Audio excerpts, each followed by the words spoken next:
Good morning, good afternoon, and good evening, everybody, and welcome to today's episode of the NeverPeak Project Podcast. I'm your host, Coach Ranger, coming at you live from the $2 million studio. And in today's episode, we're going to be going over the importance of setting boundaries when it comes to you and your business. This is especially applicable for people that are solopreneurs or in a very small team of individuals, whether it is a nonprofit, a business, or just a project, a passion project in general. So I'm going to be going over two major categories of advice, and then I'm going to kind of rapid fire a few other suggestions and things to keep in mind at the very end of the episode.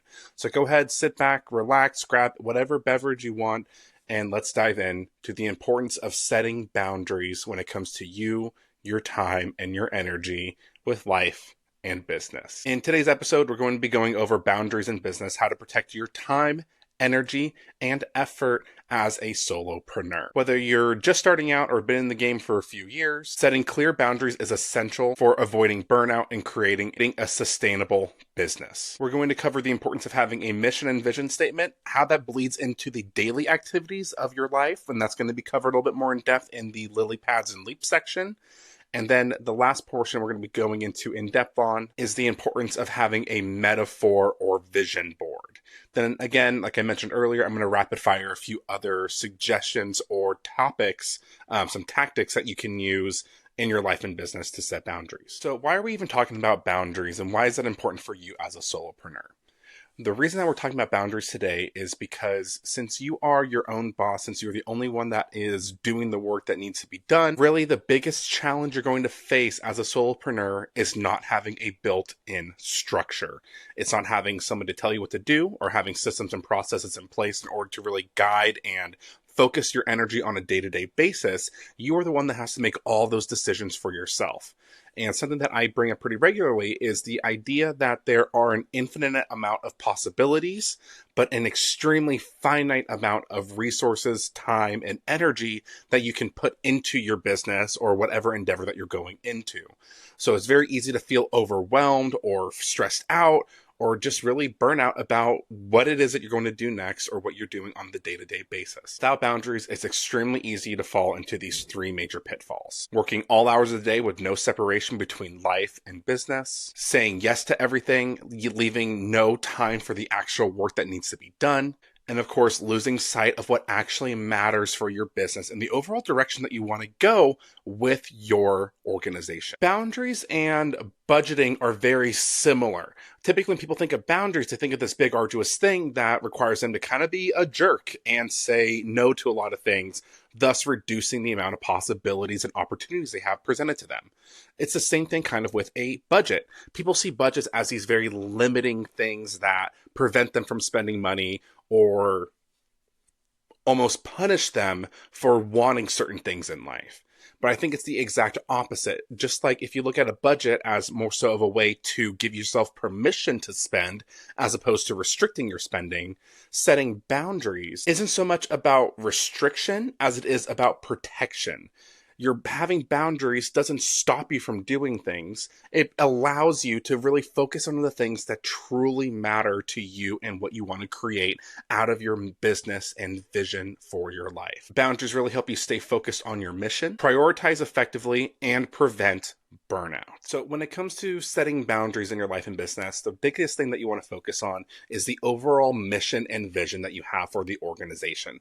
That is going to be the thing that really helps you make sure that all of the smaller decisions you make on a daily basis are actually effective in getting you to where you want to go. And if you've listened to a few episodes of the podcast, you'll know the importance that I see for having a vision and mission in your life is. When I was doing my walk across the country, I had a very clear mission statement on what it is that I wanted to get out of the walk. It helped me figure out which side projects to work on, which detours to take, when to take an extra rest day, when to really focus in on various aspects that allowed me to really just create more for myself within those bounds. Now, I've had some people say that my mission statement was kind of limiting in what I was allowing myself to do. But in actuality, by having that mission statement, which was to highlight, learn from, and work with people in the US that are making a difference in their communities, really allowed me to focus in and go deeper on the things that really matter, which are the people that are doing great things in the world and really making a difference. So when we're really thinking about our vision and mission statement, remember that your vision is your why. What is your overall purpose and reason for being in business to begin with? Is it to really just make the world a better place, create a world where there are no homeless animals, where there's no hungry children? What is the overall purpose and ideal situation that you want to create from being in your business? And when it comes down to your mission statement, that's more so the what. That's the what are we specifically here to do? So, for example, when it comes to businesses like Tony's Chocolonely, which is a ethical chocolate company, their big vision is a world in which the cacao industry is not reliant on child or slave labor. And what they're doing in order to get there, their mission is to provide high quality chocolate while also making people aware of the issues in the cacao industry. So that's their overall vision, which is a world without slave and child labor. But what they're doing to contribute to that is by selling chocolate that is ethically sourced, where they pay their cacao farmers more, where they're constantly bringing awareness to that aspect. Just like with my business, the overall vision essentially is a world where change makers feel empowered and in action towards making the world a better place. And my specific mission is to help entrepreneurs and nonprofit leaders overcome self-limiting beliefs in their life that are preventing them from making the change that they want to see in the world. See how it's a little bit different, where that vision and mission very much complement one another, but the vision is that higher level thing and that mission is a little bit lower brass tacks. That's really what you want to go for. Now, that's great and all, but what are the really important things about having a mission or vision statement? How does that relate to boundaries?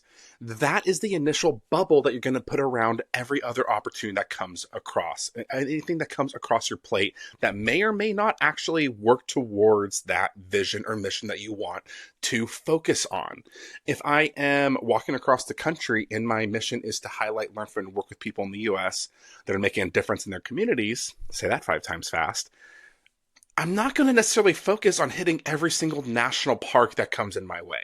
Now, if my mission was to appreciate and understand the natural beauty of the North American continent, my mission might be a little bit different. I might want to focus more so on the state and national parks that I come across and focus in on that. But that wasn't what my focus for the walk was. Just like in my business, I could be focusing on specifically budgeting and money mindset for entrepreneurs. While that might be a small part of the business, that's not necessarily what I want to focus on. It might more so be around the limiting beliefs and sabotaging voice people have around money. So it's really just that focus that allows you to stay within the bounds of what your organization is and what you really want to see from it. My cat is underneath me. So that is really the importance of being clear on your mission and vision statement. Now, I've had a few episodes where I talk about the importance of mission and vision, and I do workshops about helping entrepreneurs, nonprofit leaders be clear on their mission and vision. Go ahead and check the description or check my website for any upcoming webinars or workshops that we might be doing to help you with your mission and vision statement. But if there's nothing else and you want more one-on-one individualized support, feel free to send me an email or a text message. I'll put my phone number down in the description as well. Just shoot me a text and we can set up a 1.5 hour long clarity session for your mission and vision. I'd be more than happy to help you out so that you feel clear and empowered towards creating the life you want with your business. And to continue on with that idea, that higher level, that mission and vision stuff, like that higher level thinking, that's great and all, but if you're not taking legitimate steps towards making it a reality, it doesn't really matter a whole lot, right? What is it? That a vision without action isn't worth more than the brain cells those thoughts occupy, but vision and action can change the world. So once you have that overall vision and that idea of what you want to create, it's really down to doing the work that needs to be done in order to make it happen. So the next thing I want to talk about is the importance of frogs in your life. Hell does that mean? when it comes to really breaking down your overall goals, the way I kind of see it is all of us are frogs and we're trying to get from one side of a pond to the other. Now, your starting point or point A is where you are now. Point B is where you are when your mission or your vision are actualized. And that water in between is what you need to get through in order to get across to the other side. Now, there might be waterfalls and sharks and all these other things like issues in the water. But if you were a frog trying to get from one side of the pond to the other, you wouldn't necessarily try to make one giant leap at once. Just like when I was walking across the country, my goal wasn't to make it over in a day or a couple days or weeks. It was months. It was going to be a several month-long journey. So when it comes to your business, what you need to do is figure out how you're going to get from one side to the other without trying to do it all in one day or even 1 year. And what I came up with for the walk is called the lily pad method. And what you do is you figure out where you are exactly now on point A, the first side of the pond, and then point B is the side of the pond that you're trying to get to. And you have to look at it a certain way. You have to look at it in the way that there are small lily pads strewn across the pond. Some might be going straight across. In my case, if I was walking east to west through the United States. So some of it might be directly west. Sometimes I need to go a little bit north, or I need to go a little bit south, or sometimes I need to even backtrack a little bit in order to actually go forward. You need to figure out what those lily pads are going to look like for you. In my case, the easiest example is I started in Myrtle Beach. That was the starting point. The next point I needed to get to was Columbia, South Carolina. I needed to get from Myrtle Beach to Columbia. That was the first lily pad. But you're not always going to be able to jump from one lily pad to the other perfectly. There is that space in between each pad where you need to swim. You need to do the smaller steps in order to get there. Breaking this down on the entrepreneurial level, an example of that could be, let's say you want to make $100,000 in a year. There's various lily pads you're going to need to hit in order to get there. You're going to need to figure out what your offer is. You're going to need to figure out how many people you need to meet, whether you're doing a product or a service. You need to figure out marketing. You need to know how to do meta ads. You need to do all of these different things. But if you don't specifically say the things you need to learn, you're never going to learn them. So to kind of slow down a little bit, let's say that in order to give, let's say, 10 presentations in front of your target audience, you need to meet 100 people that may be connected to different organizations to give that presentation to. So let's say that one lily pad is give 10 presentations. Now you need to figure out what that space between where you are and getting to that point actually looks like. And that's what I call the swimming. For example, that swimming might be, I need to go to 2 or 3 networking events a week. I need to have 5 to 10 one-to-ones a week with people in my BNI group or my other networking group. I need to find people that are presidents or event planners for these different organizations. It's really just about figuring out what those smaller goals are on the overall horizon and then breaking those smaller goals down into even smaller goals. And that is where something like the power list comes into play, which is something that I adopted from Andy Frisella and the Live Hard program, is figure out what those smaller goals are that are on the path for you to get to the overall goal, and then really break them down into daily tasks that you can do. And when I say your power list tasks, I don't mean a basic to-do list. These are tasks that will actually move you towards where you want to go. They're the highest leverage, the most important tasks that you need to take on a daily basis. So to really just wrap that up, I think that the most important thing when it comes to action is being clear on what your overall mission and vision is, and then being clear on the smaller tasks that you need to do. Really just keep chunking it down to go from the overall, 3 to 5 years out vision, the 1 or 2 year mission, all the way down to the 1 to 6 month lily pads that you need to take. Then understand the daily swimming and tasks that you need to do in order to get to that overall goal. The next thing that I want to recommend to people to do in terms of setting boundaries in your life and business is to create a metaphor board. Now, this is very similar to a vision board where you put up your various goals and you understand, what you want from the year, et cetera, et cetera. And while I do think that those are valuable, Personally, for me, what has been a little bit more useful and valuable is something that I call the metaphor board. Now, a metaphor board is a picture, it's very similar to a vision board, where there are 9 different photos of various things that I want to remember on a daily basis. I usually have it up in one of the tabs on my computer that I can easily reference, but each photo represents something different when it comes to my life and my business. For example, there is a picture in the top left corner of a woman in a red dress. Now, if you listen to Alex Hormozi's content, you might have heard of the concept of the woman in the red dress. And what that means is it's just about avoiding distractions on a daily basis. In the movie The Matrix, when Neo and, oh gosh, I can't remember the other guy's name, Morbius, they are training. Morbius is explaining something to Neo, and a woman in a red dress walks by, and Neo turns to look at her. And then Morbius says, "Hey, are you paying attention? Were you listening to me, or were you looking at her?" And then Neo turns back around, and it's the agent, the bad guy, pointing a gun in its face. And that's just reminding me constantly to be careful of what I'm putting my attention on. Is the thing that I am focusing on at the moment really moving me forward in my life? A huge example of this for myself right now is the school platform. In my earlier episodes of the NeverPeak Project, I mentioned a lot about joining my school community.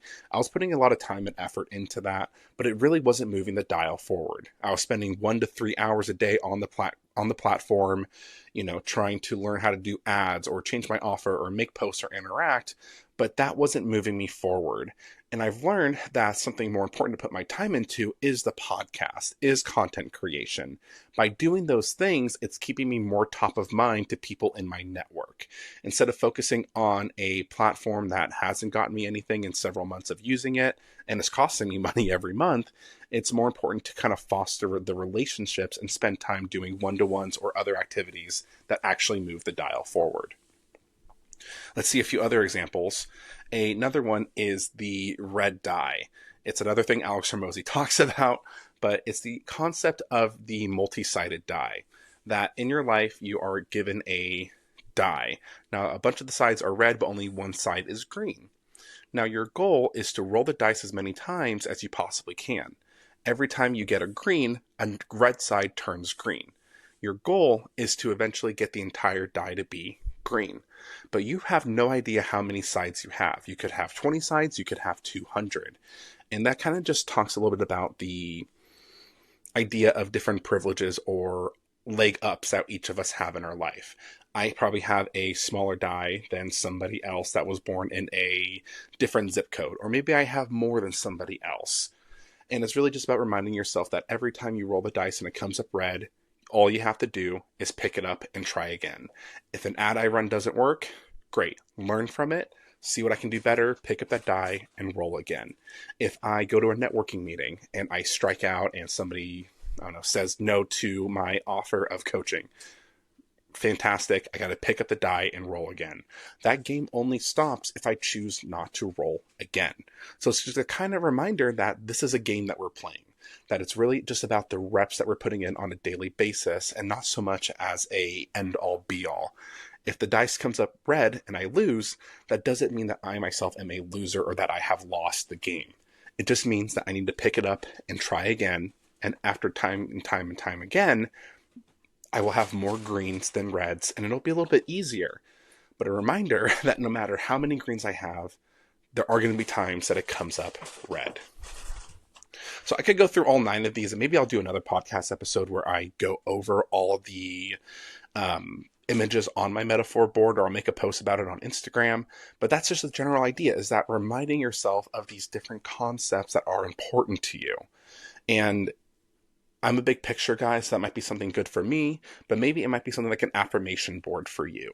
Just something to remind yourself that as things come up, it's helping you, pick and choose how to make decisions a little bit faster. And that's really what the metaphor board is for, is to make decision making faster. Instead of getting caught up that, I screwed this up, I lost this thing, it's just reminding myself, okay, I got to pick up the die and roll again. I'm getting distracted by something else. That's the woman in the red dress. I need to ignore it. I need to move on. So that really wraps up the three major things I wanted to focus on today when it comes to making decisions in your daily life as an entrepreneur and business leader, is being very clear on your overall mission and vision. That's going to help you block out a ton of noise in your day-to-day life. The next step is taking that and putting it into smaller lily pads, understanding where you want to go overall, and then focusing on 2 or 3 major things at a time, if not less, that will get you towards where you want to go, and then breaking those 2 or 3 major tasks down into smaller daily steps in order to get there. That will help you stay extremely focused on where you want to go. The next thing is being clear on the different ways to protect that time. And I suggest that metaphor board because it allows you to make faster decisions on a day-to-day basis. Am I being distracted right now? Am I being focused on what I want to be focused on? Am I letting this loss really dive deeper on me than it needs to be? Is there something that I'm missing here? That is what the metaphor board focuses on. And in terms of a few other ideas, these are things that I jotted down that I went to ChatGPT and a few other articles on that I wanted to share with you guys as well.